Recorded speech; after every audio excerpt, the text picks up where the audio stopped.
Hey everyone, Justin from Qore Performance here with a real quick video for our IcePlate Curve customers who carry heavy things on their back, either for work, for fun, or for both. So we had a few of you guys reach out to us and let us know that while rucking, your IceCap quick disconnect button could sometimes be accidentally activated when under load or underneath a ruck. And so we've done two things to fix that. And the first thing we did is all IceCaps that have been shipping for at least the last month or so now ship with the QD button in the 12 o'clock vertical orientation. We have found that this works 100% of the time in testing. I guess if we have to be accurate, it's like 99.99% of the time.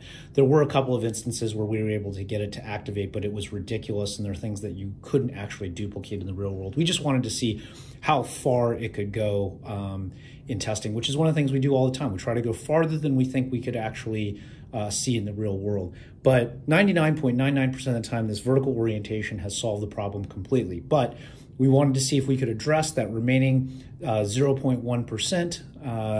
And so what did we do? We designed a little thing called the IceCap Safety Shim. So IceCap Safety Shim comes as a pair with new IcePlate Curve shipments. And it is also available as a standalone a la carte accessory if you bought an earlier, if you bought your IcePlate Curve before this video was released or before the safety shims were released. So installation is super simple. And what you're gonna do is you're going to remove your IceCap from your IcePlate Curve. And then you're gonna just take one shim at a time. It's pretty easy. Hook it around the QD button, and then bring it all the way around. Same thing here, slide it back a little bit.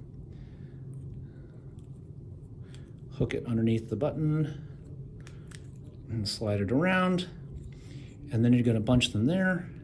So why did we design the safety shim? Okay, so safety shim is designed to not be 100% stiff. It's designed to provide significant additional resistance to prevent accidental discharge or accidental activation of the quick disconnect button. But if you need to and you can't move your kit around for whatever reason, it's designed to still allow the button to be depressed just with a lot of force.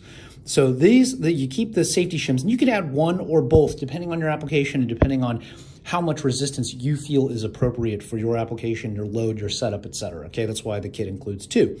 So we're just gonna run with two here, and then when you wanna activate it, you're just going to slide the shims underneath the button here, okay, and it's gonna look like this.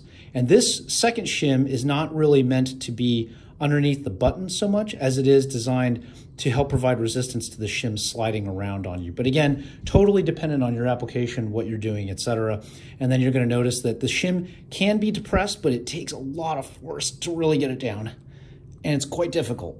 Okay, so again, it's not impossible. We don't want it to be impossible. So if for whatever reason, under load, you still need to disconnect your hose and swap out your IcePlate, refill your IcePlate for whatever reason, you can still do it. It just requires a lot of deliberate force so that you will not get an accidental activation while conducting a movement. So anyway, that is the all-new IceCap Safety Shim, available a la carte and standard with all new IcePlate Curve purchases very soon. Hope that helps. If you guys have any additional questions, always hit us up in the comments. DMs, info@qoreperformance.com, and you guys know our phone number's on the website. Live chat, we get back to you guys really fast. Thanks so much. Stay frosty.